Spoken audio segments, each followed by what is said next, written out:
వెంకటరెడ్డి గారు, యువత నుంచి రైతుల వరకు గంజాయి బ్యాచ్ అనడము, బ్లేడ్ బ్యాచ్ అనడము, వాళ్ళని ఇంకా రకరకాలుగా గొడ్డలి జే, ఇప్పుడు యువతనైతే గొడ్డలి జే అనడము, ఈ విధంగా మాట్లాడుతున్నారు. రోహింగ్యాలను కూడా మాట్లాడారు. అయితే ఇదంతా వింటుంటే కొంత అమెచ్యూరిస్ట్గా ఏమన్నా మీకు అనిపిస్తుందా? అంటే చంద్రబాబు నాయుడు గారు అదేమన్నా డైలాగ్ తిన్నాడేమో సినిమాలో. అది ఎందుకంటే రామారావు గారి బాగా చూస్తుంటాడు కదా సినిమాలో, ఎట్లా వెన్నుపోటు పడవాలనేది చూస్తుంటాడు కాబట్టి అది రామారావు గారి పాత సినిమాలో అది కాబట్టి అది ఈ మధ్య కూడా ఇప్పుడు బాగా ట్రెండ్ అవుతుంది కదా.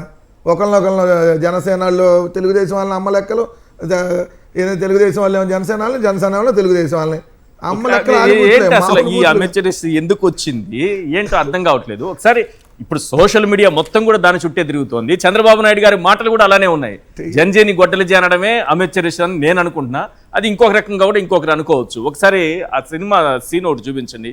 ఆ సోషల్ మీడియా మొత్తం కూడా ఆ సీనే కనిపిస్తోంది. ఇప్పుడు సినిమాలో కొత్తగా అతను వరుణ్ తేజ్ సినిమాలో ఇదే సీను కామెడీ చేశారట. ఒకసారి అది చూపించండి.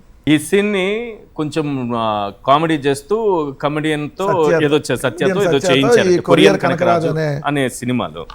ఏంటి అసలు ఈ రెండు వర్గాలుగా చీలిపోయి కొట్టుకోవడం ఏంటిది? సో ఒకటి మన సినిమాలో ఆ గోల్లో తక్కువ వెళ్దాం, ఎందుకంటే ఆ రెండు వర్గాలకి కొట్టుకుంటారు, మళ్ళీ వాళ్ళే కలిసి ఉంటారు. జగన్మోహన్ రెడ్డి గారు అనే భయం ఆ రెండు పార్టీలకి. రోజులు మీ పార్టీ మీద ఎన్ని దుష్ప్రచారాలు చేశారు, ఎంత ట్రోలింగ్ చేశారు, ఆడపిల్లల్ని ఎంత వేధించారు, వెంటబడి వేధించారు. గీతాంజలి అనే అమ్మాయి అయితే ఈ వేధింపులు భరించలేక ఆ అమ్మాయి కూడా పాపం సూసైడ్ చేసుకొని చనిపోయింది. ఎవరైతే ఈ ట్రోలింగ్ చేయడంలో దిట్టగా ఉంటారో వాళ్ళకి మంచి పదవి కూడా ఇచ్చారు. రాజ్యసభకి పంపించినటువంటి ఘనత టీడీపీది.